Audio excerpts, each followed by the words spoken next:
I want to record my thoughts about being with my mother as she is facing the end of her life at the age of 91 and is often in a lot of pain and is trying to be extremely brave about it and peaceful about it, but is having to deal with all kinds of realities about losing her independence, losing her ability to control her life, losing her ability to stand up to people, losing her ability to have clarity and oversee things and know that she can make sure that things go for the best. The difficulty in letting go, the difficulty in not knowing what will happen to other people, and most of all, the incredible challenge of having to face up to the fact that everything you've loved and invested in your life has got to be left behind, and that all the people you have made connections with and have been close to will need to be said goodbye to and left behind too.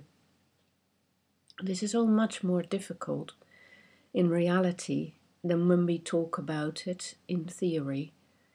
The day-to-day experience of letting go of dying is tremendously hard, and the physical suffering of it is pretty dismal and horrible and miserable. And when existential therapists talk about the importance of facing death, they're not really talking about the concrete everyday reality of dying. Dying is not easy at all.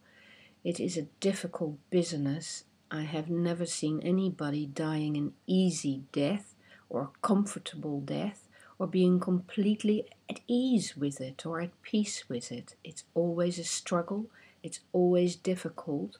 It's at least as difficult as giving birth to give death to yourself. Giving death to yourself has to begin very early on.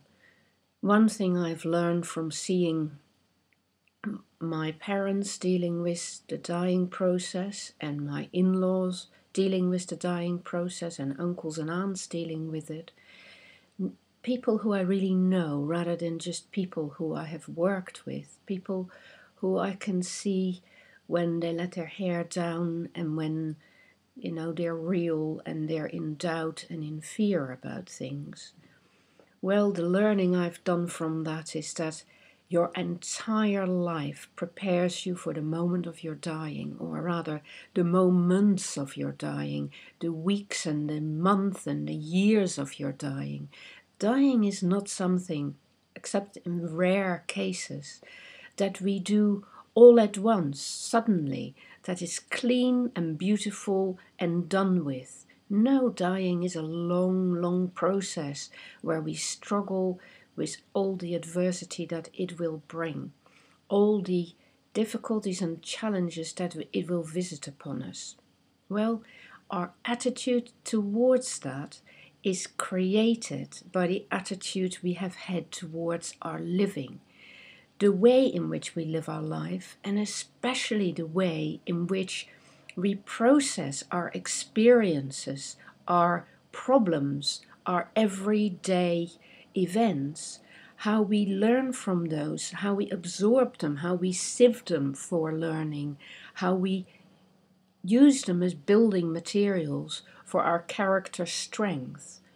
That process is vital to the way we ready ourselves for those last years of our lives, for those final months, for those difficult weeks when it all comes down to being able to be centered in yourself, to find the peace within, to find that core inner strength that will hold you safe in the face of the misery of dying.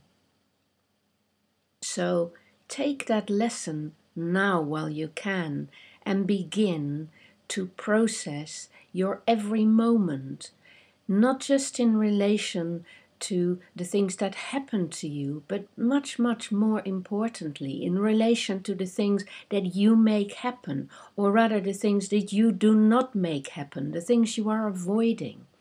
Start really thinking through every single relationship you're experiencing and try to improve it. Do not process relationships by turning against other people or by coming to the imagination that it's their fault when things are difficult. Nothing is ever anybody else's fault entirely. You can always interact with the other in a more productive and more fruitful manner. And each time you do that, you create a little bit of harmony in your life, and that harmony becomes part of yourself. It becomes part of your body, it becomes part of your psyche, it becomes part of your emotional existence, it becomes part of the way you are in the world. And when you are in the world, in a harmonious, sorted, dynamic, constantly improving, evolving, learning way, you can also approach the constant drama of letting go and releasing your life's energy into opening and facing the end and readying yourself, steadying yourself for that final moment of relinquishing others, relinquishing the world, relinquishing your own body, your own personality, what you have become throughout your life, and to unite yourself with the ideas, the memories, the thoughts, and the experiences that you have collected and harvested, and that have now become the opening into the universe through which you will find your way forward, out, and over into that ultimate letting go that is the final moment of dying. And if you have lived in such a way that you have a clear conscience that life has delivered its lessons, and out of those lessons has come the fruit of your understanding and your wholeness, then death will not hold fear for you, my friend. It will hold nothing but great opening to another road into the unknown. Be with your life so you can be with your death.